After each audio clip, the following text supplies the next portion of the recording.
afternoon, everyone. I'm Leslie Wilson, curator of the William Monroe Special Collections here at the Concord Free Public Library. I'd like to welcome you to the third of the library's 5 Thoreau Bicentennial Lectures. These lectures accompany and complement the exhibition Concord, Which Is My Rome, which is on view upstairs in the gallery through the end of October. Both the exhibition and the lecture series are offered to commemorate Thoreau's 200th birthday by encouraging exploration of his complex relationship with Concord. Special collections programs like this one are possible through the support of the Concord Free Public Library Corporation, the private nonprofit entity that owns, maintains, and establishes policy for the rich holdings of Concord-related material in the library's special collections. I'm pleased that Professor Thorson is here again this afternoon to speak as part of the library's Thoreau Bicentennial celebration. Some of you may remember a lively talk he gave here at the opening of an exhibition on Thoreau as a surveyor in 2015. Robert Thorson is professor of geology at the University of Connecticut. Having earned a master's degree in geology from the University of Alaska and a PhD from the University of Washington at Seattle, he spent 5 years, 1975 to 1980, working with the United States Geological Survey. He moved to New England and joined the faculty at the University of Connecticut in 1984. During the 1990s, he held visiting faculty appointments at Yale University, Dartmouth College, and in Valparaiso, Chile, where he was a senior Fulbright scholar. His most recent visiting appointment was at Harvard University. Professor Thorson is an authority on stone walls. Stone Wall Secrets, which he co-authored with his wife Christine, was published in 1998 and cited that year by the Smithsonian Institution as one of its notable books for children. His best-selling, award-winning Stone by Stone, The Magnificent History in New England Stone Walls, appeared in 2002, his Exploring Stone Walls in 2005. He has also published several books of particular interest to Thoreauvians. Beyond Walden, The Hidden History of America's Kettle Lakes and Ponds, published in 2009. Walden's Shore, Henry David Thoreau in 19th Century Science, published in 2014. And most recently, in 2017, The Boatman, Henry David Thoreau's River Years. In addition, Thor, as he's familiarly known, has been an essayist and opinion journalist for the Hartford Courant. Please join me in welcoming Robert Thorson.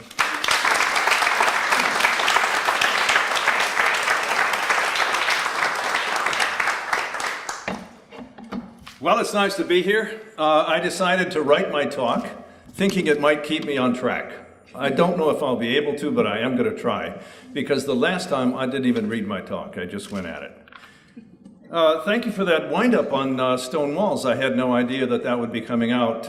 It turns out that Henry David Thoreau was in love with stone walls and wanted them conserved and used them as an index for the base of the Anthropocene.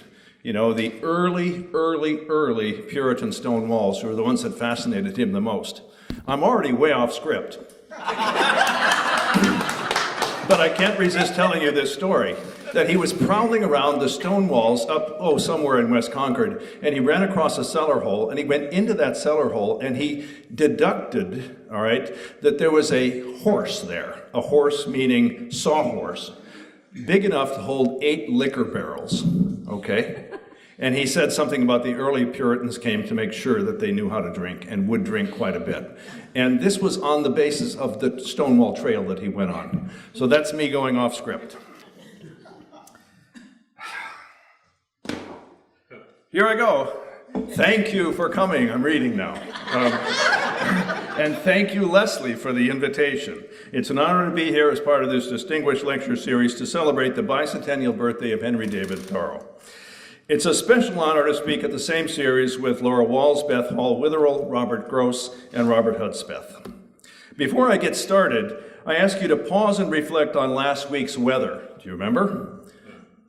All right, we thought we might get that Hurricane Jose. Well, as you know, the wind from the north just went dead, and we went from about 70% cloud cover to 1% cloud cover, okay, on the U.S. Weather Forest Service. So we just remember the windiness going through the trees in Concord.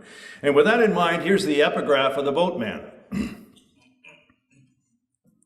The earth is our ship, and this is the sound of the wind in her rigging as we sail. That's Thoreau writing, all right, in his journal. And what he's doing is he's talking about the wind blowing over the top of the Concord woods, the few that remained, in his era, most of which were riparian woods because they're along the river. So he's listening to the sound of the wind blowing over the river and agitating the woods nearby. And this was shortly after his first open sea voyage, if you like, on Cape Cod Bay, where he spent about 5 days sailing out there and actually took the helm. He was inspired to be a sailor. When he returned to Concord, he was forever changed by that, and he began to see Concord as an inland sea, both of the aerial ocean and then, of course, the great meadows and floods. As Leslie mentioned, my talk is part of the spectacular exhibition Concord, which is my Rome, Henry David Thoreau, and his hometown. Let's not forget that Rome is a river town. I'm dead serious. Located on the banks of the Tiber. And let's not forget that Concord is also a river town, located on the banks of the Musketaquid, the river of grass. There are many similarities between Rome and Concord. Agriculture and commerce. Concord wouldn't have been settled without the river giving rise to the meadows. Commerce, it was actually a port on the Middlesex Canal, and Henry, as a young boy, learned to want to go on those ocean voyages on the Middlesex Canal. The aqueducts. Of course, Concord isn't going to drink the Concord River. It gets its water from aqueducts coming from somewhere else, and Rome faced the same situation. And engineered channels that Concord is settled in, or peopled in 1636, and that very year they started talking about changing the course of the river to prevent what they called those pesky floods.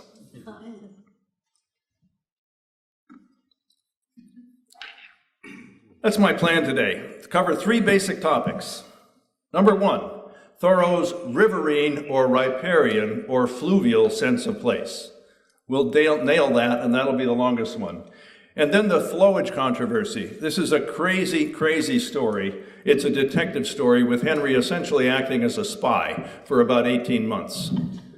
And then finally, Thoreau's vision of wildness changed in 1855, and he carried with him through the end. His early sort of naive, romantic view of the pristine wilderness that once was more or less faded into the reality that wildness is an intrinsic property that's entirely in our state of mind, and it refers more to chaos and complexity than pristinity, if that's indeed a noun.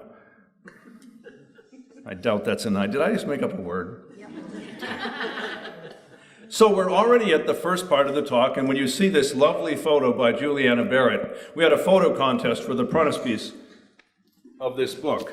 I was trying to get Harvard to hold off in time for me to get a good frontispiece for it, and they did allow me. So on September 12th in 2013, we came up here and had about 8 people taking pictures of the launch of the Musketaquid, which is loaned by the Concord Museum. Okay, so that we could float it out there in the water and take pictures of it. It turns out it leaked so badly, and David Wood would not allow us to caulk it because it was a museum specimen. So my editor, who had black patent leather shoes on his way to a Cambridge, meeting with the editors, was in the front and I was in the back, and the two of us swamped it. It went 180 upside down, soaking wet, and it got all caught on film. And it wasn't that we're incompetent voters. He may have been, but I wasn't. It's just that we couldn't stop the angular momentum in a flat-bottomed skiff where the broadest part of it was right in the middle. I just couldn't stop it. It's nice to fail once in a while just to keep you humble. My attic window looks west, Henry wrote from the high overlook. Sanctum in his Main Street house. The river was about 500 feet away, across the street, through Ellery Channing's backyard, and then right on the bank of the river. That distance is comparable to the view between his house at Walden Pond and the main part of the lake. I mean, that's 532 feet, 432 feet, and this is about 100 feet further than that. So it's actually, he's living near the water of the Concord River in an extraordinary way. Thoreau arranged his bed in the attic sanctum so that he could see the distant water first thing in the morning. Quote, "Before I rise from my couch," his bed, "I see the ambrosial fog stretched across the river, draping the trees as distinct as a pillow's edge about the height of my house." He could also see his window from the river itself. So we know he could see the river both ways, and he was attached to it from that attic sanctum where he lived from 1850 until his death 12 years later, 4 times longer than he lived at Walden Pond. In an unpublished poem, Henry described his emotional attachment to the river. "I was born on thy banks, river," and he capitalizes river. "My blood flows in thy stream, and my thoughts meanderest forever at the bottom of my dream." This is Henry writing years after Walden. That tells you something about what he thought about his rivers. And that's his boat place there on the right. That's where he launched his boat, probably over 1,000 times.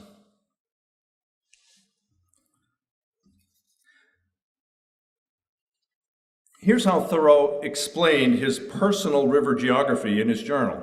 Quote, "I have 3 great highways raying out from one center, which is near my door." He could travel down the main river or up either of the 2 branches.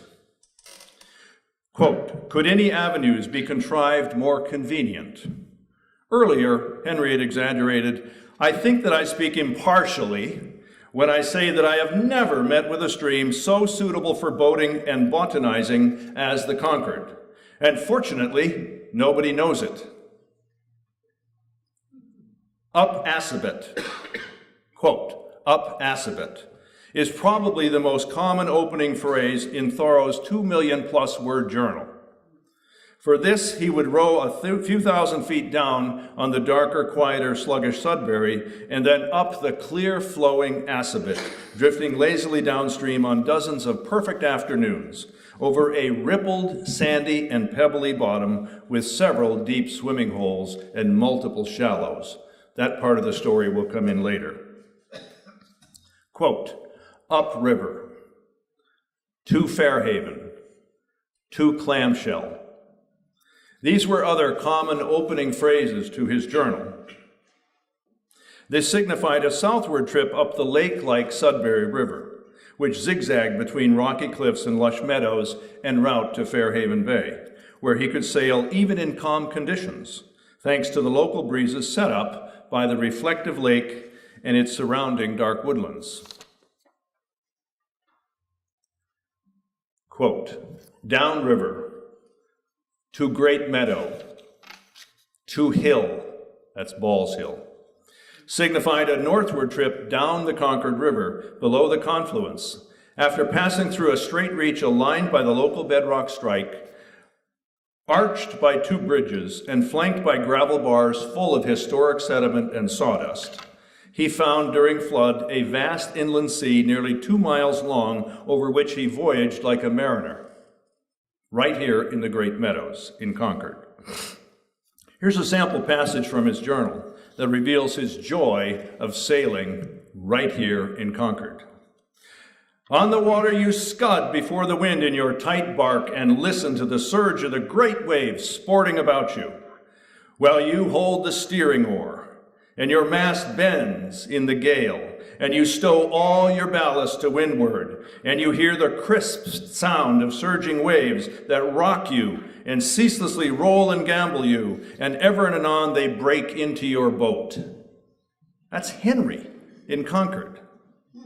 This, I remind you, was part of his life in Concord. For 12 years, he lived within 600 feet of the river. Below Ball's Hill, the river widened into something resembling one of the smaller Finger Lakes of New York, and for much the same glacial reason, a bedrock fault scoured extra deep by a glacial concentration due to meltwater flow. There, Thoreau enjoyed the, quote, "water prospects of a larger river that were rendered more canal-like thanks to the Billerica Dam just a few miles downstream.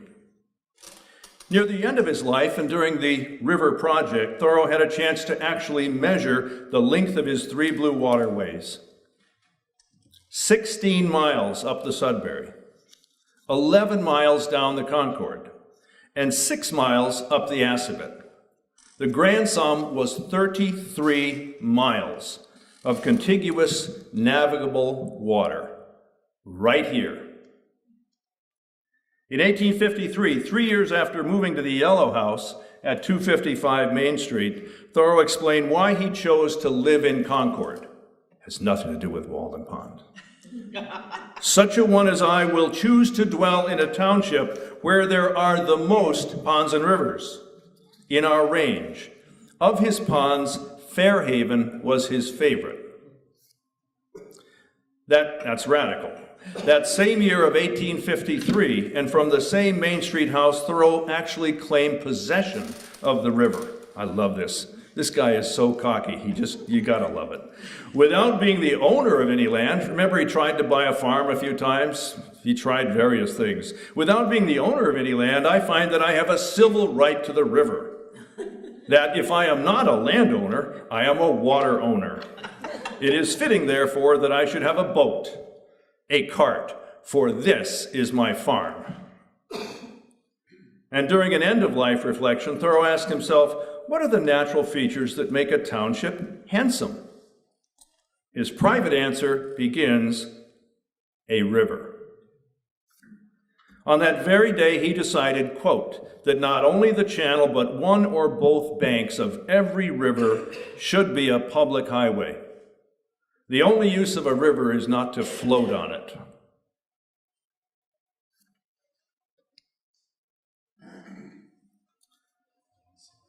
This famous painting by N.C. Wyeth is meant to portray Thoreau's world, his sense of place.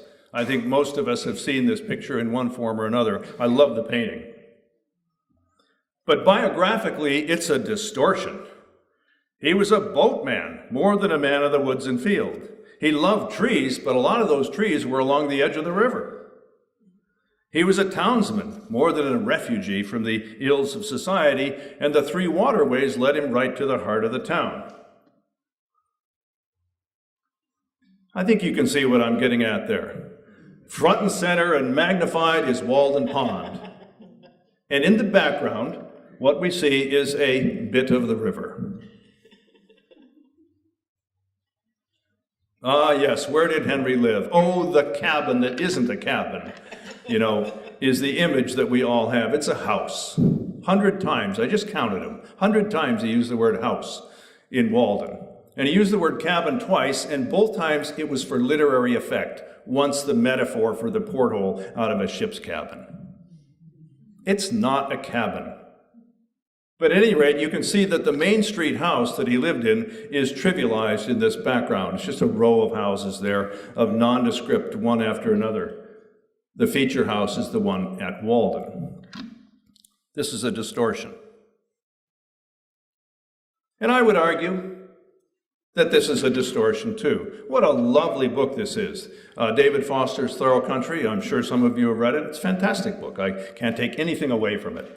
And I can't take anything away from Abigail Rohr's lovely painting there either. I mean, that's just a gorgeous painting. But think how many times people look at this cover and see not one drop of water in Thoreau's country. Not one drop of water. We're looking at a barn-capped drumlin, and a stone walls in the woods, and we're looking at somebody scything hay on a sand, not hay even, that's grain, scything grain on a dry, fertile sand plain or something like that. And Jane Gordon gave me this photo, or loaned me this photo on the right. That's from Egg Rock. The 2 times I went to Egg Rock, once with Richard Higgins, all right, the 3 times actually, it's been raining every time. But Jane finally got me a picture of it. That's just looking down the Concord from Egg Rock. That's, I think, the axis mundi of Thoreau's life, as it was when the Puritans first settled here, as it was with the natives when they were here. Why not? It's where the 3 rivers meet. They're like bent spokes all merging to the same axle. And that is indeed where the center of this Thoreau's world is, right there. So I would argue that Thoreau's country, all right, is really a water world.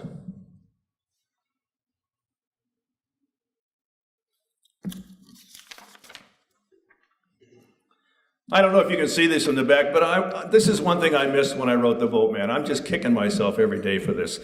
This is in Leslie's Concord Free Public Library Special Collections down there. What this is the backside of one of Thoreau's surveys. I completely missed this because I didn't turn it over. Oh, I looked at it. I just didn't turn it over. It says on the right, RWES. Ralph Waldo Emerson's woodlot near Walden, okay, paced with a sort of a hand compass at the time of his purchase, or something like that. In other words, on the backside is the survey of Ralph Waldo Emerson's lot, you know, the 30-acre lot. And what's on the backside of that survey? He's doodling boat designs. You know, I don't know exactly when he did this, but these are really interesting boat designs. And this is just Henry doing his thing, you know, when he's not being caught, you know.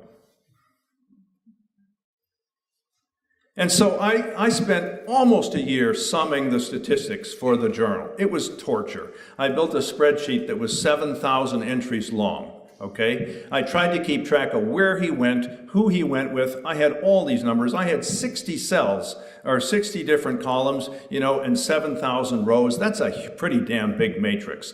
Turns out most of it was worthless. But one thing I could do, because he was pretty idiosyncratic. If you're writing a private journal, why write down something, you know, if you already know it?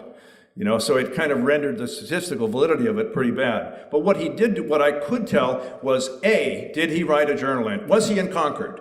B, did he write a journal entry? C, if he wrote a journal entry, was he sojourning? D, if he sojourned, where did he go? And the where is, did he go to the river or did he go somewhere not the river? And when I summed it up, 69% of all sojourning entries went to the river. For 10 full years, roughly 300 days a year, okay, 215 to 260 entries per year for 10 years consistently, he went to the river 69% of the time.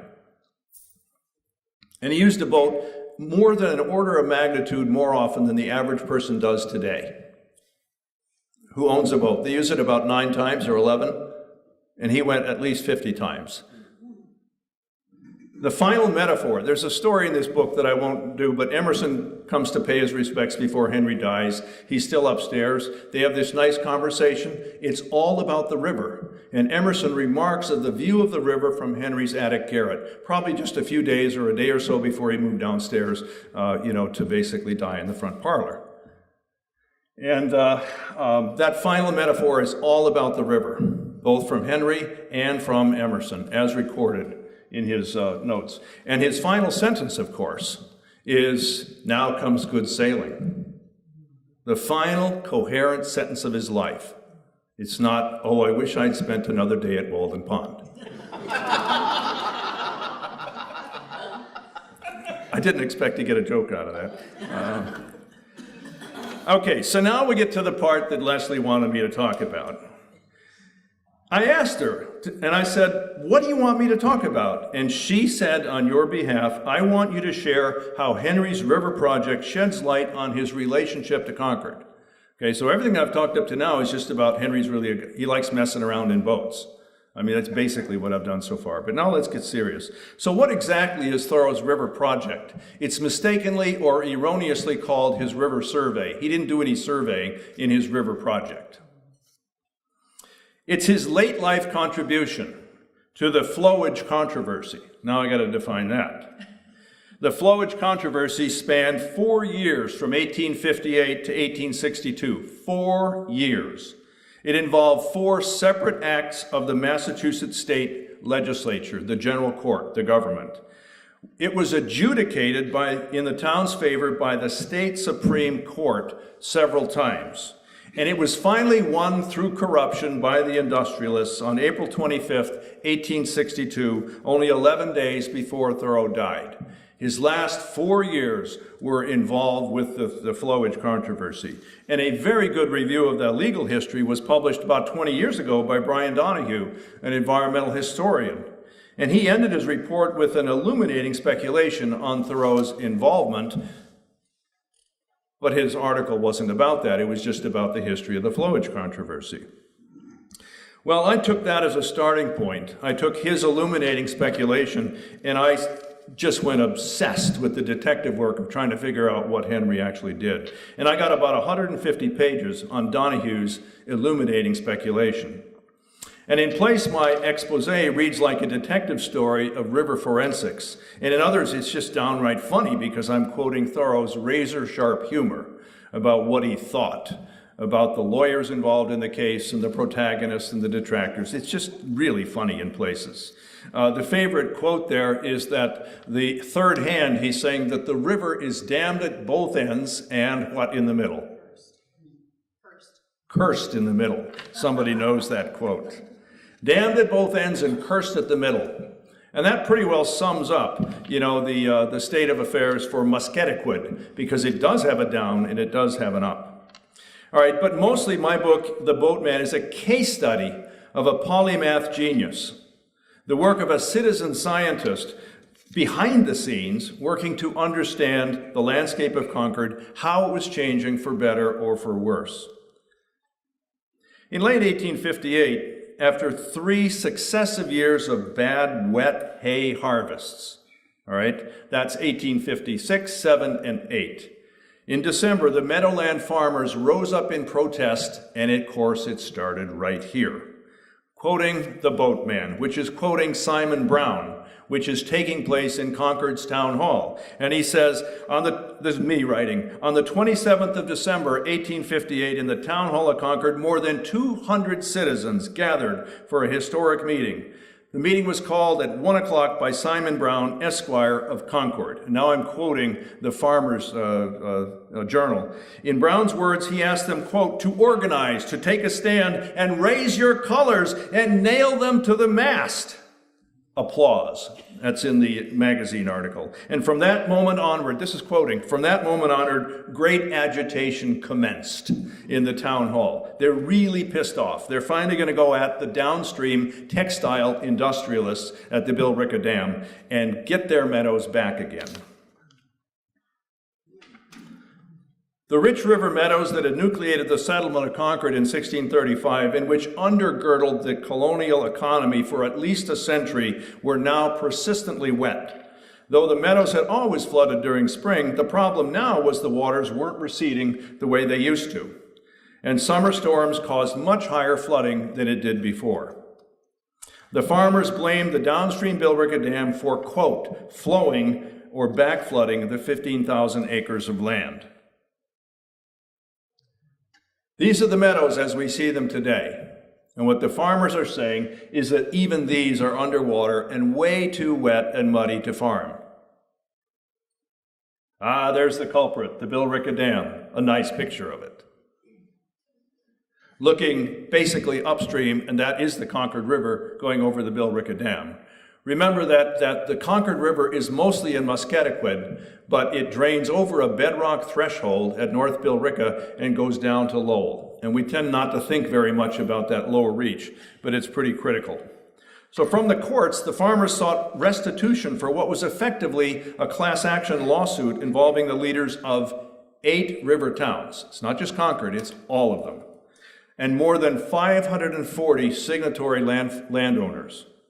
And during the proceedings, which took place in the Concord courthouse, the legal implications for the entire state and beyond were being discussed. Thus, if there's a historian out here, a legal historian, I'd love to have you challenge my statement so that I can get the facts. Thus, the flowage controversy adjudicated right here in Concord was, to my understanding, the first major environmental assessment in the United States that was as complex as this. It was truly statewide. And I'm not a good enough of an environmental historian or a lawyer to know whether that's true or not, but I've asked every one of them, can you rebut that? And I have yet to have somebody show me that they can. I really think it started here, environmental impact assessment, alternatives, impacts, pros, cons, all of that stuff. I think this was the first big one.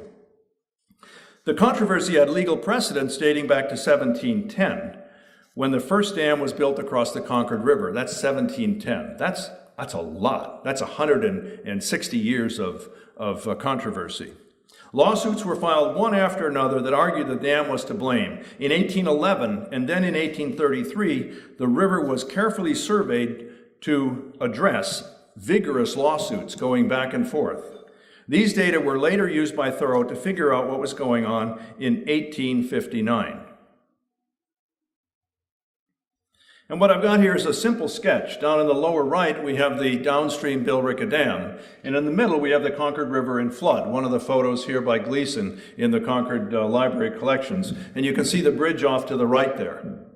Okay, so these are the meadows underwater. And the problem upstream is that the water never drained away. Okay? It didn't go back the way it used to, and nobody could figure this out. And Thoreau didn't quite figure it out, but he almost figured it out.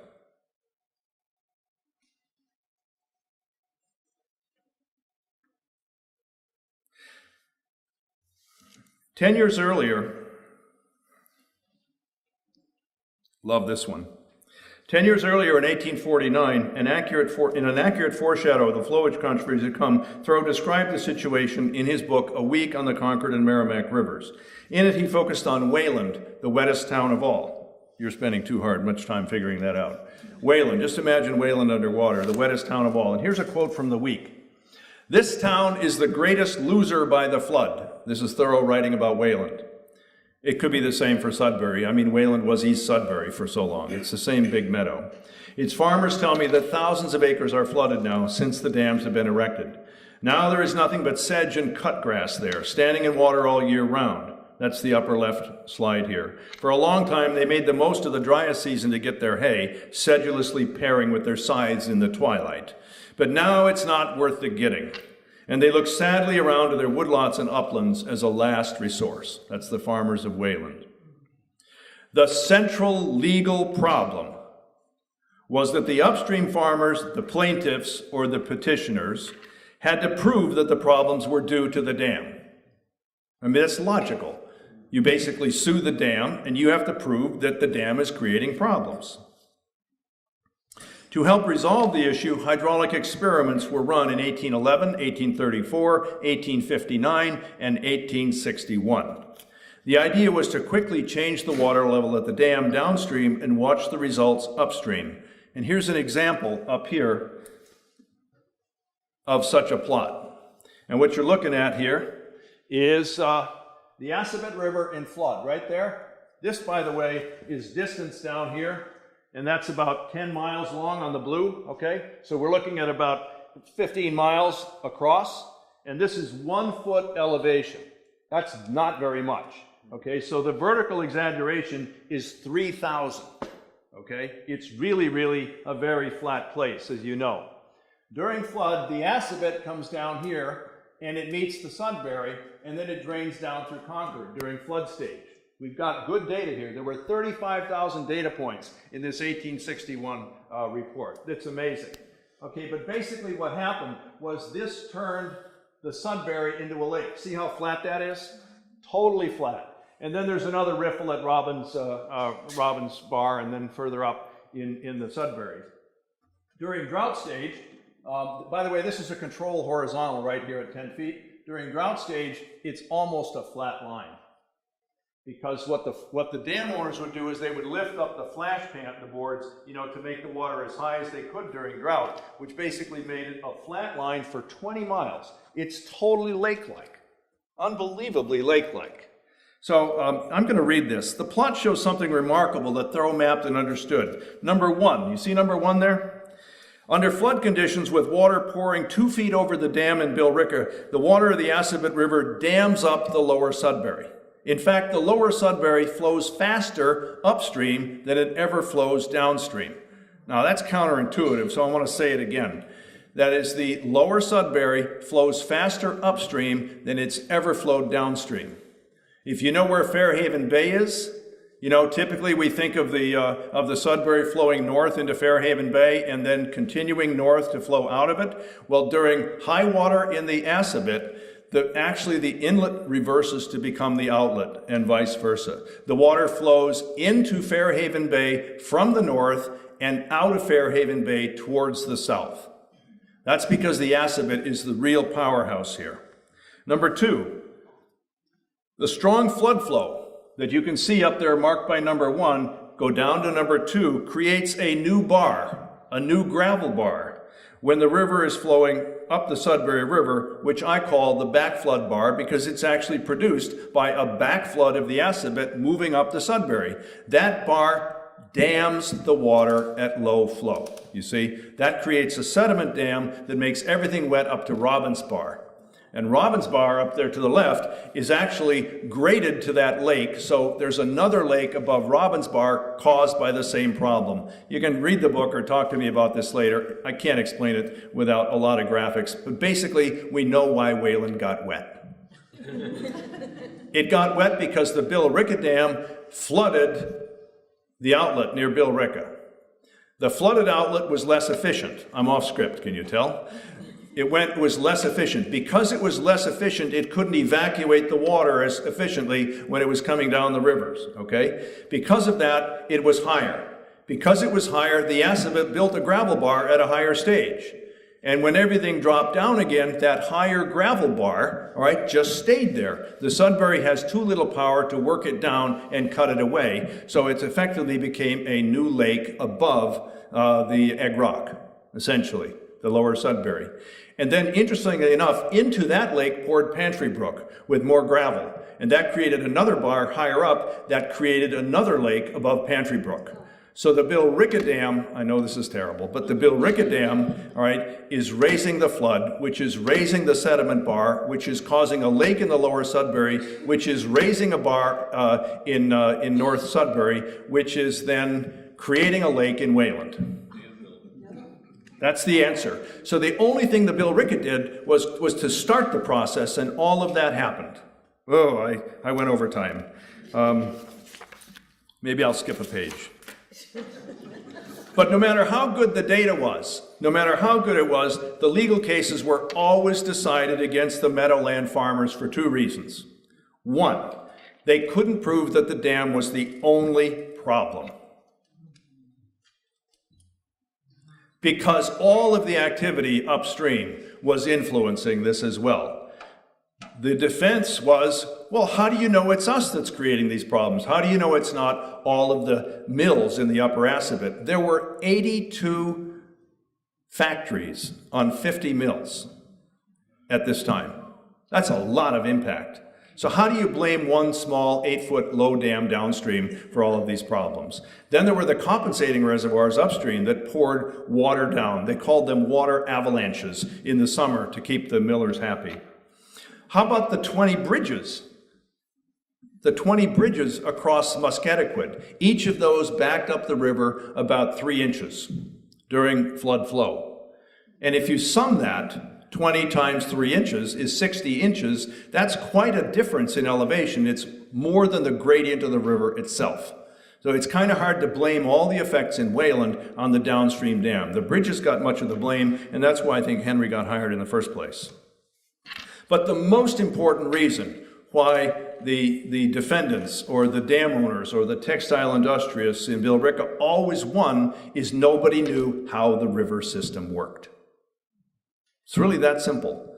This was half a century ahead of river science as established in the United States, and Henry Thoreau is doing it. But he's doing it on the sly. He's doing it on the sly because they didn't dare put him on the stand. Because the first thing the attorney would say, answer yes or no. And Henry would say, there is no yes or no answer. Okay? Answer yes or no. He would say, there is no yes or no answer. He would be contempt of court and thrown out. And the people who hired him did not want his evidence to go into court. I'm pretty sure about that. Wow. I think I'm over messing up here. How about this as another problem? Henry Thoreau found gravel bars 5 feet above normal stage made 50% of sawdust. Now, what does that tell you? A, that those gravel bars are historic in age, and B, they have a lot to do with the activity of human beings messing with the watersheds. Think of that. And Barrett's Bar, they had to dredge that. They finally gave up in 1835. They dredged it for the canal and just gave up. There's too much sediment coming down. I think we know why. But I'm going to back up and just talk about the deeper history here. What I want you to focus on is on the right there. You see, we got blue water on the left. This is a glacial. This is a glacial like the one that built the sand gravel plateau at Walden, or lots of places around here. A bunch of these sand gravel deltas built into the glacial lakes in Concord. But the key idea is there's a glacial lake over Concord in Musketaquid. Musketaquid is essentially the clay-lined bottom of a former glacial lake. And so the mud that you see streaming in there on this glacial valley is covering the bottoms all over Concord. Now, this is one that I could spend half an hour on, but I won't. Okay? I'm going to go over to my demonstration. This is Musketaquid. It's a wallpaper tray. They hardly sell them anymore. This is Musketaquid, and I put 3 drill holes down here on the bottom, okay, because it's flowing north, right, to drain over down towards the Merrimack River. Does that make sense? So if it's tilted like this, all right, the river drains, no problem. But guess what? The weight of the giant ice sheet loaded the mantle of the Earth so much that in 1905, a geologist named Richard Goldthwait figured that the terraces graded to the glacial lake were tipped 5 feet per mile to the north. In other words, that's a lot. 5 feet per mile multiplied by the length of Musketaquid is like 40, 50 feet. Okay, so this part, if this is fixed, there's been an uptilt of the basin. Here's the drill holes, you see, the basin. So it's been coming up like this, and so what happens is Musketaquid is essentially like a basin that is trapped in here. As the outlet is raised, you pool up water to the south, and that's why it's wettest to the south. So basically, this is the cause of the Musketaquid marshes. It's crustal tilting, and these are real-life model figures. This is Concord, and this is on the boundary, that's 0, but up here it's 2 millimeters per year, it's still rising. And down here, it's minus 2 millimeters per year, still sinking. So in the vicinity of Concord, the crust in the historic period is still tilting, and it's been doing that since the glaciers left. And that's essentially why you have Musketaquid. That's an hour-long lecture, but I just wanted to give you that tip-off. Anybody who wants a demonstration, I'm going to do it after this. I got water, I got a drain, okay, my bowl. This is the Merrimack River. This is the outlet at Bill Ricker. This is Musketaquid, and it has narrows and deep parts. And this is Wayland and Sudbury down here. And I'm going to take this water and dip it up and see what the story is. It works really well. And that's a benchmark, just to clue you in. Hudson's Bay is right in the middle of that big blob. It's still going up. And this is the courtesy of Donald Stevenson. There's this guy that has a 6th floor view of the Sudbury River, and he's got hundreds of pictures of it. My God. You know, I forget the name of that place, that apartment above near the hospital, Emerson? Newbury Court. So the 6th floor, he's taken pictures of the Sudbury River over and over again at different seasons. What a fantastic thing to turn into a video. I plan to do that, but he doesn't know it yet. So here it is, but he's agreed to work with me on it. All right, so anyway, here's the Sudbury in winter, a narrow channel, and look what happens. You melt that, this is the typical spring freshet, right? Typical spring freshet, it's under flood, and then this is the late summer, and we'll go in detail. These are the meadows we're talking about. They'd been flooded. Thoreau understood that it was all about being annually flooded, and then the hay grows luxuriously, it's fertilized for nothing, it's fantastic, it undergirds the economy. The only problem is if it floods during hay season. Pesky floods during hay season. But they took their risks, and they did very well, because the town is still here, even though people were petitioning to leave in 1643. And then there's been a succession of settlements that have been taking advantage of these meadows. They are really, really rich. They're rich enough to be fens, biologically, as in Fenway Park. They're not marshes, they're not swamps, they're not bogs, they're rich. They call them meadows, but biologically some of them are fens.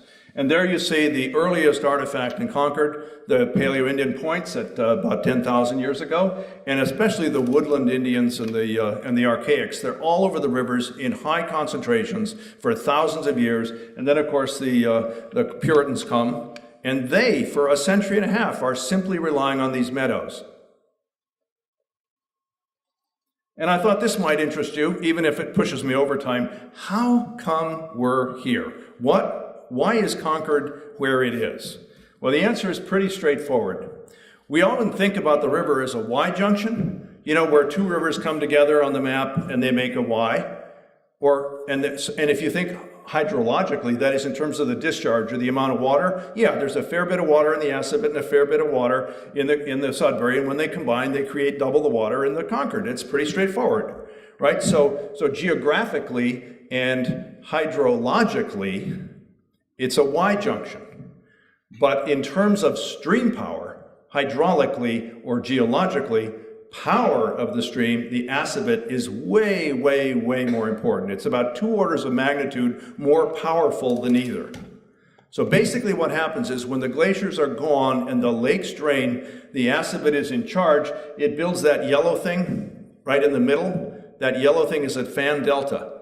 It's building a delta out across what used to be the Muscataquid Lake Trough. And look at poor Mill Brook. Here's Mill Brook. Oh, it gets shoved that way, you see? This creates a gradient break, which is where that mill dam went in. It's basically this fan delta up the Assabet pushes the river over, all right? And Mill Brook is trapped on this side, and that's where the steep gradient will be, and that's where Concord gets founded. It gets founded because it's at the apex of that delta. And that's pretty cool. And another cool thing about it is you see a red X here. Okay, the bedrock lineaments. That's the main strike of the bedrock, and these are the younger brittle faults. So the lower Assabet and Millbrook are on the same trend geologically. And above and below the Concord is on the same trend geologically. So basically we're at the apex of there, right there. And what I really like about this one is, no, not this one, we'll go to the, if you just look at the skinny blue line, this is the river. This is a lake. That's a lake dammed in by the Billerica Dam. This is a lake dammed in by the sediment plume created by the Billerica Dam and messing up the Assabet. Enter Thoreau. On June 4th, 1859, a subcommittee of the River Meadows Association, Simon Brown, Samuel Rhodes, David Hurd, John Simons, signed a letter to Henry asking him to carry out several tasks related to their legal case. The subcommittee was acting on behalf of the entire association, which had elected Thoreau by popular vote. That is so cool. Talk about citizen science. Popular vote elects Henry to be their citizen science, their savior.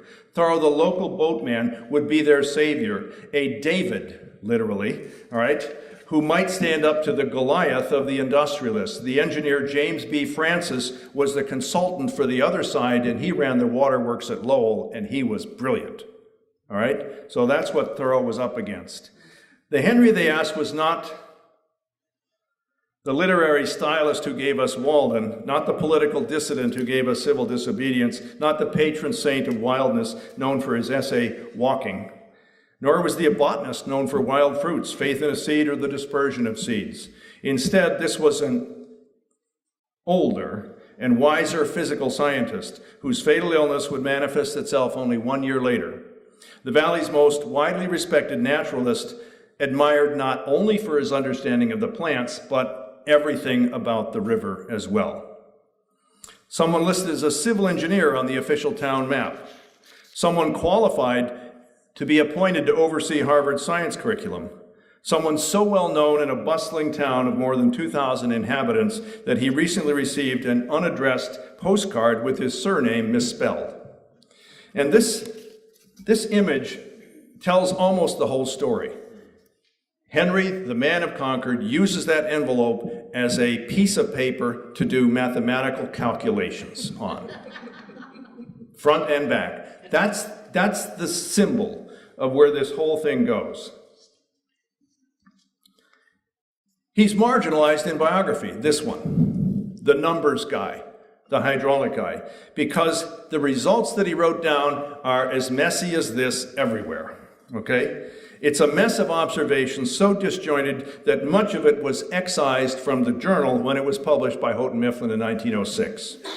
These excisions were made because passages defied understanding to those unfamiliar with channel hydraulics, watershed hydrology, and fluvial geomorphology. That was not the case with Torrey and Allen when they put that together. Fortuitously, I'd been teaching those subjects for 30 years when Leslie asked me to look into it 14 years ago. And thus, I could actually make sense of what he was doing. His river project was virtually ignored by 20th century biographers. In Laura Dossa-Wall's 1979 Seeing New Worlds fantastic book, zero. You know, in Robert Richardson's fantastic biography, absolutely zero. In The Days of Henry Thoreau by Harding, 2 paragraphs. In the 20th century, we had some work by Patrick Chura, Sarah Luria, and Dagan Miller. They basically looked at these and done some reconstruction with the literary types, and they really got it in terms of Henry using the map as a metaphor, but they didn't really look below, they didn't look into the numbers. That's the scroll map. It's up there on exhibit right now. I encourage everybody to do so. It's my scroll map. I put it in the preface. It's so cool. I love this picture. You read it like a scroll because it's too long. It's 7.5 feet long. And his statistics of bridges. I mean, would you read a report that starts like that? No. But I went into it, draft by draft. It turns out there's 4 drafts of the statistics of bridges. And the last one is an ugly draft, okay? You can see it up there. In other words, it never went to publication. It was never used as a court document. The court documents were eye candy. Thoreau's stuff is a mess, all right? And in fact, Henry's scroll map, this guy here, this gorgeous thing, it wasn't even begun until Henry's consultancy was over. As far as I can tell, he's all done with paid work. It wasn't a river survey at all, but a visual compilation of qualitative and quantitative information. And the final statistics of bridges, which we're looking at now, is an unfinished 4th draft, suggesting he dropped the project cold. Indeed, he did. I used 3 other sources of information, all of which are private. I mean, they're public to me, but they were private then. And his papers, here's again, there's just paper after paper down there is covered with numbers. The online transcripts, these were excised out of the journal when canonization happened. How are we supposed to know this guy is doing hydraulic work if it's not in the journal? The scroll map, that wasn't aware. No, nobody knew about that. This wasn't donated until 1874, okay? When Sophia donated it to the museum. Nobody saw that.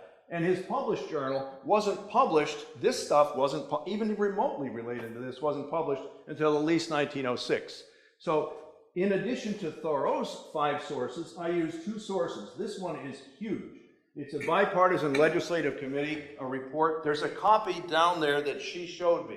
It's a beautiful blue-bound book, and it was given to a sick Thoreau, all right, an ill Thoreau, by, what's his name, Case. John... Caius, that's right, Caius, yeah. At least I know how to say Bill Ricker. And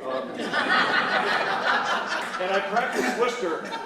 20 years ago, I tried to say Worcester with a Minnesota accent. It was impossible, but I finally get it. No, 40 years ago. You flipped into Quokka a couple times. Where was I? Oh, yeah. Oh, and then basically there's these 2 massive reports that are unbelievable, and I read them all a couple of times to try and figure out what was going on. So where did we go? Yes, Thor worked he got paid for 5 days, but he worked, let's go here, there we go. He got paid for about 5 days. Maybe he got paid for more, but it was under the table. I have records of him getting paid for 5 days, period. He worked nonstop for 8 weeks that summer, almost nonstop. It's incredible how much work he put in to the river project that has gone missing in his biography. And 2 additional weeks the following summer, using water temperature as a surrogate for mass transport in streams between groundwater, brooks, streams, and the river. He's using temperature as a surrogate for mass transport. It's fantastic, the work. If you sum it all up, he worked 18 months because he's monitoring the river when nobody knows he's doing it. By my count, he performed 47 separate tasks, technical tasks. He was derailed by John Brown. He's got all this stuff going, and on October 19th, 1859, news of John Brown's arrest reaches Concord, and he drops the river project. And he's just getting back to it, and then he leaves it unfinished when he gets sick on December 3rd, 1860. He just doesn't go back to it. But it's all there.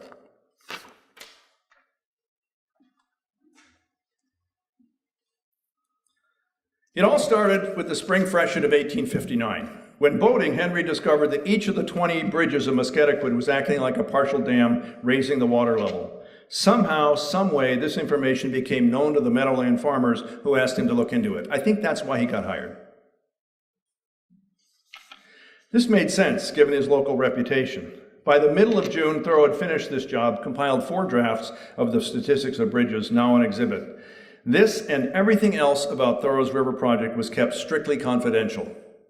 Legally, he was invisible. His name was never mentioned in all those reports, even though I hear his journal words in some of the testimony. And if you look at what he did during the year, his schedule coincides with the schedule of hearing and excursions. I mean, it's really interesting, just sort of the spy work here. Apparently, the Meadowland farmers didn't want his evidence made public. I have been an expert witness on several occasions, and there are times when they say, please don't pretend we don't know you, because you don't want to find evidence that your client doesn't want. That's just the way the system works. They didn't want Henry on the witness stand, where cross-examination by the opposing attorneys would have forced him to divulge what the people who hired him did not want him to know. So Henry went underground. His studies were done in the legal shadows. There he worked, acting like a spy, mainly for himself, but also for the people around him. He's trying to find out whether or not the experiments being done by the opposition are okay. In other words, he's checking up on them, and he's more accurate than they are. And secretly, he monitored their experience, and on 2 occasions, he furtively interviewed the surveyors working for the other side. Thoreau's 6 documents suggest the flowage controversy ignited Henry's curiosity more powerfully and more consistency than any other single project in his life. That's a bold statement, but I just made it. One straightforward legal question, did the Billerica Dam flood the meadows, got him thinking about how the entirety of that watershed worked. He became obsessed with this topic. Ralph Waldo Emerson noticed, becoming perplexed to the point of amusement. On August 3rd, 1859, he wrote a letter to Elizabeth Hoare, quote, Henry T. occupies himself with the history of the river, measures it, weighs it, and strains it through a colander for all eternity. I may say of such an immortal, end quote. And this was merely the data collection stage of the project. Shortly after that, Thoreau began to summarize his ideas as texts about channel processes and flood routing that are highly theoretical. But the culmination of his frenzy took place on August 15th, 1859. One day earlier, on August 14th, the hydraulic experiments of the opposition had ended. Before that, he was monitoring 4 times a day to 1/64th of an inch what the level of the Concord River was doing at 3 stations. That's essentially what he did. But they quit their experiments. He's on the train. He goes to Cambridge. He finds Harvard University. He goes down in the stacks, and he pulls off from the shelf this work by Dubois called the Hydraulic Principles. It's all in French. So what does he do? Oh, simple. He just hauls out his classical education and translates 17 longhand pages out of the French into channel hydraulics and sediment transport. That's extraordinary. This is not the poet. This is not the political activist. This is not the botanist, the proto-ecologist. This is a guy reading hydraulics. This is the most advanced hydraulics. The U.S. Army Corps of Engineers started and was based on the French hydraulic school, and Henry's on top of it. He's on top of it. And that's the Manning equation down that just summarizes it. The key idea of the Vitesse regime is that there is a steady state equilibrium. That's what a channel should look like, okay? It should be this roughness, this width, that velocity, that shape, all of these variables. There's like 6 variables that go into it. And for all of those variables, you can predict what the other ones are going to do. It's a steady state system in negative feedback equilibrium. And he's on top of that. So with the beavers. The beavers were definitely on top of that. Thank you for that. All right, so I get excited here. Returning to Concord, he went nuts and began to apply it to the Concord. And of course, all of this is invisible to anyone who ever read his journal because it's not there. Thoreau wanted to understand the river in general and its channel in particular as a, quote, lawful creature. Those of you who have read Emerson's eulogy knows where that comes from, all right? This was the phrase that Emerson attributed to Henry in his funeral eulogy, which I quote here. This is Emerson, sermonizing during Henry's funeral. Every fact which occurs in the bed and on the banks or in the air over the river was known to him. He liked to speak of the manners of the river as if it were a lawful creature. This is Emerson writing.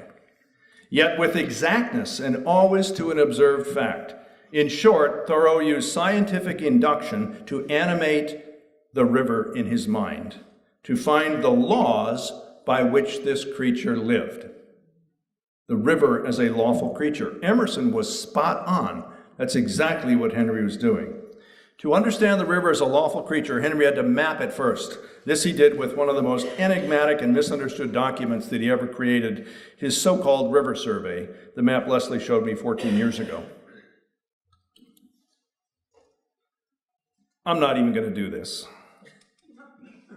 This map, there's an unpublished sister map of the Lower Assabet. I didn't know that when I was down in there. I just didn't have time to pull it all together. It's the basis for his genius inductions about what was going on. And I just want to, I put 23 of these data sets online. As the legal rhetoric raged back and forth during the flowage controversy, Henry was busy proving to himself that both sides were correct. That's why they didn't want him on the stand. That both sides were correct, and both sides were ignorant of the complexities. Round and round the blame game went, creating a gold mine for the lawyers, who thrived in the vacuum of scientific knowledge and theory. Boy, does that sound familiar for the last few years. The lawyers who thrived in the vacuum of scientific knowledge and theory. When the gavel came down in the General Court at Boston on April 25th, 1862, that's just like 11 days before Henry dies, the gavel comes down. The result was a big fat 0, except for the 3 years' worth of gainful employment for the legislators on opposite sides. After more than 1,100 days of meetings, hearings, experiments, and writing sessions coordinated by half a dozen government-funded committees and commissions, the final result looped back where it all started. The last of 4 legislative acts repealed the first. It's a fascinating story. Henry's the Sherlock Holmes of Concord, a watery Sherlock Holmes. I think it's the best science he did, judged on rigor, complexity, and scope, rather than bulk. If you go by bulk, it's clearly a botany. All right, better than the botany he's best known for, better than the phenology of his calendar now being used to, and even better than the protoecology of succession of forest trees. His river project was quantitative and analytical rather than descriptive and taxonomic, revealing the awesome power of his inductive genius. Whew. I'm right near the end. At this point, Leslie's main request is behind me. The time has come to finish my talk with my third main point. Henry understood that his river landscape had experienced a near complete makeover during his human epic, the Anthropocene. And for him as a boatman, this wasn't a bad thing. His changed rivers were better than those before as a boatman. They were invigorated by a pulse of change. The Assabet was more sandy and pebbly and curvy and shallow and interesting. And of course, the Great Meadow was flooded more often and longer so he could sail better. There's no better example of this whole idea of remaking Concord than the leaning hemlocks. How many of you know what the leaning hemlocks are? Raise your hand. Okay, good. I overestimated that. It's a patch in the Assabet where the hemlocks are leaning over the trees. So I'll just go into here's a pair of images. On the left, that's from the Concord Guidebook in 1880. It's a promotional come to Concord and picnic. It's a favorite picnic spot in the 1880s. It was the leaning hemlocks. It's a few miles up the Assabet there, or just, no, not even that, just a little ways up the Assabet. And then on the right, taken from the monument to Bartlett, are the leaning hemlocks as well. And the interesting thing on the right is that the trees are already healed by the time Bartlett is describing them and drawing them in 1880. That is, they've righted themselves back up again. Here's what Bartlett wrote in 1880. Sorry about asking you to raise your hand. Every poet and philosopher and storyteller of Concord has delighted to sing the praise of the hemlocks. Here's what Nathaniel Hawthorne wrote about this vicinity in his 1846 Mosses from an Old Manse. There is a lofty bank on the slope from which some hemlocks declining across the stream with outstretched arms as if resolute to take the plunge. A more lovely stream than this has never flowed on earth. Okay, these are the romantic overtones of the leaning hemlocks. Well, this was Thoreau's favorite spot too. But he knew something else. He knew this was a landslide. Undermined, quote, he wrote in 1852, quote, a slide and some rocks have slid down into the river. And he described the hemlocks tilted backward for a slump rather than forward. And he was all over this. He looked beyond the scenery to the cause of the scenery, which he traced to two fateful decisions. And I'm almost done here. One was to raise the Billerica Dam in 1828. We got that, right? That's when they really raised it and made it more powerful and put another flashboard on top to increase the power for textile manufacturing. This raised the water level of the lower Assabet during floods because the level to which the Assabet drained had been raised. Now, the second decision was made 1 year earlier in 1827. About a mile upstream, the Union Turnpike Bridge was built and sited incorrectly. You know that bridge? Okay. Being too small, it's only one granite arch 25 feet wide. The bridge is too narrow, a design flaw. It's located in the wrong place. It's on the outside of a bend where the flow is accelerating. And it's aligned at the wrong angle. It's facing directly into the bank or obliquely into the bank. This perturbed the river, which responded with new currents, beds, curves, banks, clams, muskrats, landslides, and leaning hemlocks.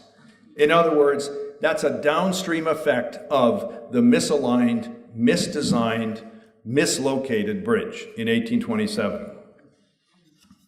And we're talking a lot. Henry actually calculates the tonnage and cubic yards of erosion that went downstream. It's phenomenal. It's in the tens of thousands of cubic yards. And he actually mapped it. This is the kind of thing he did. He quantified this stuff. This pulsar change also propagated upstream as far as Wayland and Weston, ruining their meadows because that extra sediment made a difference. And it also propagated downstream, plugging the Concord River with so much sediment that this section of the Middlesex Canal was abandoned in 1835. They had a couple of work teams to try and clear it, and they gave up. Too much sediment was coming down the Assabet. The beauty of the leaning hemlocks perceived by Hawthorne and the landslide destruction perceived by Thoreau were combined in Thoreau's mind into a new form of wildness. His naive, youthful vision of wildness was about pre-settlement landscape. You know, the old-growth forests, the Native Americans, the wild animals that occupied the place, you know, the moose, the bear, the deer, the cougar, and so forth. His new version of wildness involved the complexity and uncertainty that flows from perturbation in the landscape, the cascade of consequences that ripple forward in time from some initial human act, culturally, biologically, and physically. For Thoreau, wildness was no longer seen as an intrinsic property of place, but a perception in his mind. Or as he famously put it, it is in vain to dream of a wildness distant from ourselves. Indeed, the wildness of nature lies within our minds, not within our landscapes. Understanding his landscape through the river survey allowed him to come to that conclusion.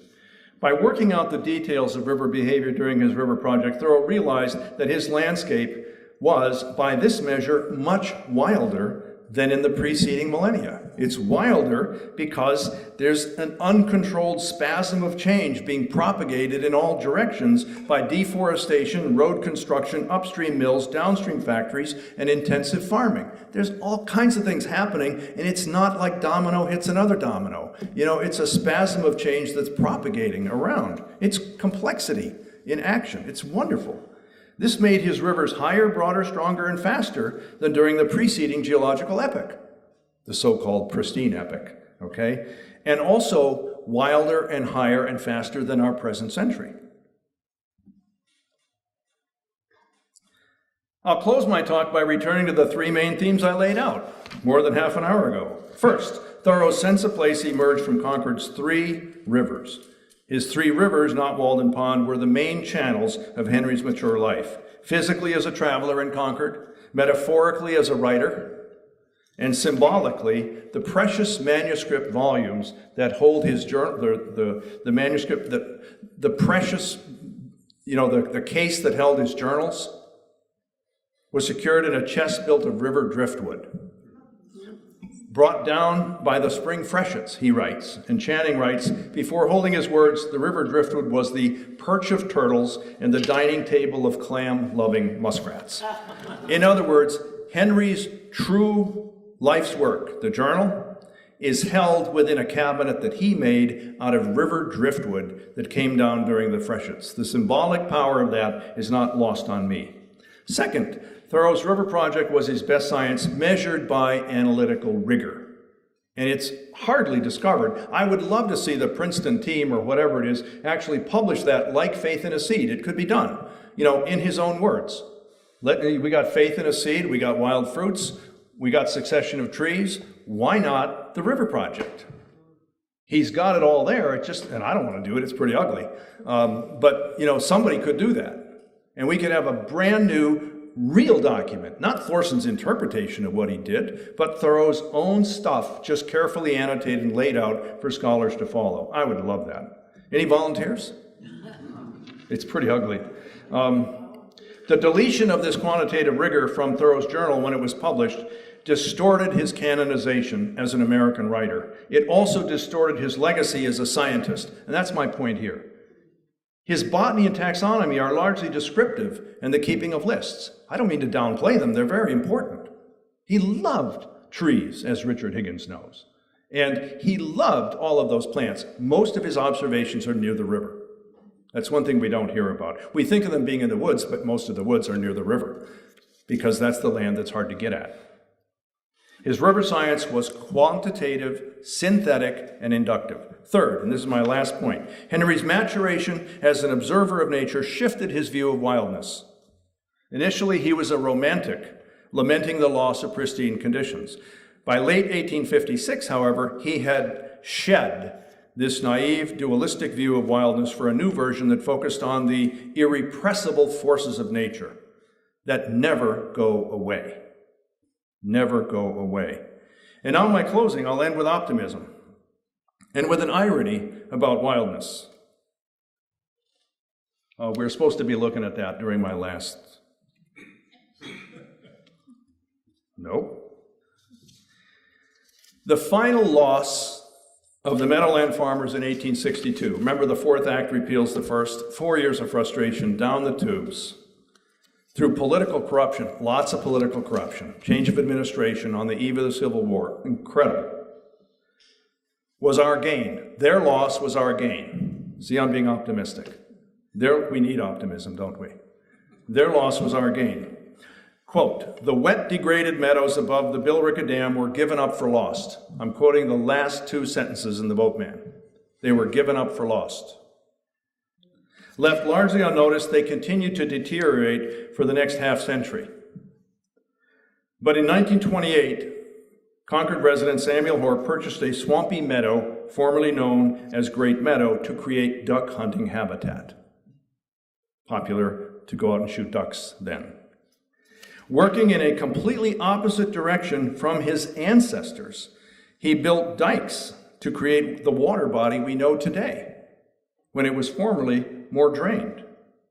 In 1944, he donated this bottomland to the new National Wildlife Refuge System. In 1944. The wetlands of the Sudbury and Wayland were added in the 1960s. And Lincoln, on the river, on the Sudbury River, they were added in the 1960s, and those of the Assabet in the 2000s, the old military reservation. So the national wildlife refuges around here are places that were given up for lost because of the corruption in 1862 that led to the people walked away from those rivers. And now the last two sentences, which seems a good way to end a talk of a book by the same title in the talk. Okay. In 1999, 29 miles of Thoreau's 3 streams were designated wild and scenic rivers by the U.S. National Park Service. In 1999, 29 miles. Remember Thoreau measured 33? We got almost all of his river miles. 29 of his 33 river miles were designated wild and scenic rivers, in part for their historic and literary associations. The Leaning Hemlocks is a particularly important place in that decision. Thoreau would be pleased to know that his 19th century vision of wildness continues to sustain us in the 21st century. Thank you. I'm done.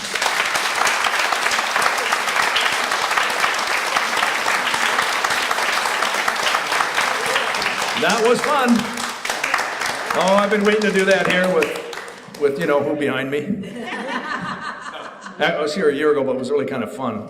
I do have a demonstration, but we'll do that later. I'll take questions. Yeah. Yeah, he was a sailor. He sailed with a sailing boat up here usually. This is the Concord Museum's extremely leaky replica of the Musketic boat. We know how leaky it is because we swamped it. Okay? It became the frontispiece. It's the frontispiece of the book. I wanted a frontispiece, so we had a party. And so what it is, it's a rowboat, obviously. It's a skiff, a dory, all right? But it has two sails in it.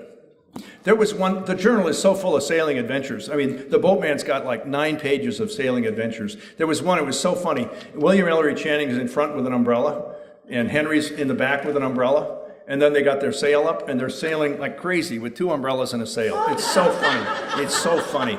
I mean, there's so many hysterical scenes in there. I tried to highlight them because it kept me going. I mean, this is pretty tedious, the River Project. But Henry as a boatman was fantastic. And of course, it opens with Hawthorne's description of Henry as a boatman. It's just like, this is the best one we've got. I mean, it's a tough boat to do. So yes, it's a sailboat, and he sailed a lot. And after but it's funny. I've read the journal a lot, but I can't find him owning his own boat between this one. This one was, he sold it to Hawthorne on a whim for $7. Okay. And then Hawthorne, when he left town, he gave it to Channing and let it rot. But I can't trace Thoreau's ownership of a boat until 1852, when he's bragging about his brand new boat, and he does all kinds of things with it. I mean, he is nuts. He took a coffee grinder, and he took earth, limonite, and he made Spanish brown color and painted his boat in Spanish brown. Then he took the coffee grinder and hammered it apart to put metal flashing on the bottom of his boat. I mean, that's just Henry. He's nuts. But at any rate, then he hooks up a single. He took a retrofitted boat. He retrofitted a boat with a big square sail, and he said it pulled like an ox. And then he goes off into Greek mythology or something like that. That's so Henry. Yeah. Did I answer your question? That's his sailboat. But he did take the tiller of a real ocean-going vessel briefly when he was in Plymouth in big storms, too. He loved holding the tiller, and he got the feel of it. Did he sail on the Cape at all? What? Did he sail on the Cape at all? He sailed inside Cape. He didn't go outside, but he stayed off of Plymouth and did quite a bit of sailing. In fact, he really remembered that trip. I think he would have been a sailor if he lived on the coast. He came close. There's a journal entry where he goes down to Long Wharf in Boston and he sits on the end of the wharf and he sees his peers moving out and getting on ships and sailing away to distant parts of the world. And he's sitting there with this lovely journal passage of, gee, I could have done that. You know, like Herman Melville did that, you know, like Richard Dana did that, you know, I could have done that. And he thought about it. And then he said, well, I'm really kind of a hometown boy. So he went back to Concord. But that's when he got that epigraph quote of, you know, the sea. He missed the sea and he loved the power of it. And the wind in the woods was the sound of the earth is my ship.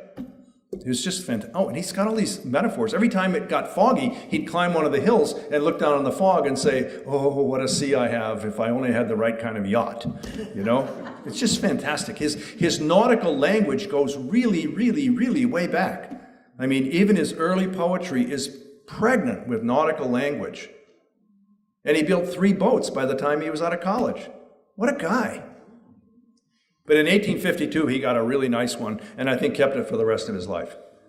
Yeah. It seems like when you put up the amount of data collection he did and his longitudinal plots of the river and everything, I'd love your perspective. He didn't collect that data, but he collected data like that, but not as good, because that was $10,000 in 1859, financed by the industrialists that gave $35,000, that employed like 50 people, you know, to monitor all kinds of things. But the bizarre thing about that plot, the most important line for me is that flood in November 18th, completely ignored in the report. What happened was they wrote the report before the surveyor published his plate, and they didn't know his plate would include that report, and that report incriminates the report. And Governor Andrew, the governor of Massachusetts, got up in court in front of the legislature and says, I guarantee the scientific accuracy of all of this. And it was quite a distortion. I honestly think Henry knew more about the river than those teams of people did. But it's that kind of, you know, like here and there kind of science. The quality of the data was low. The quality of his monitoring data was extraordinary. It seems like he almost did like a master's level, almost a PhD level. He did. In river hydraulics. He did. Before they were doing elsewhere. He did. There are 3 chapters. This was a fun thing about publishing a book. I had real issues with my editor. He was supportive, but I wanted to publish, you know, what Henry did, and it was too much. So we have 3 chapters. And he said, get rid of it. I said, no, I can't. Why write a book if I'm not telling him what he's doing? And so we have 3 chapters. One is called Consultant. They're near the 2/3 I had to bury them in the back of the book. One is called Consultant, one is called Mapmaker, and one is called Genius. And there's 3 chapters, and they lay out what he did between March of 1859 and in November of 1860. And it's quite a story. Then he gets sick and does, you know, this and that. But this whole thing is coming down when he's sick, monitoring what's happening. And it's just nasty. It's nasty. It's like jobs, you know. I mean, they pulled that argument. Please help yourselves. Thank you. This has been fun, guys. Thanks a lot. Thank you so much.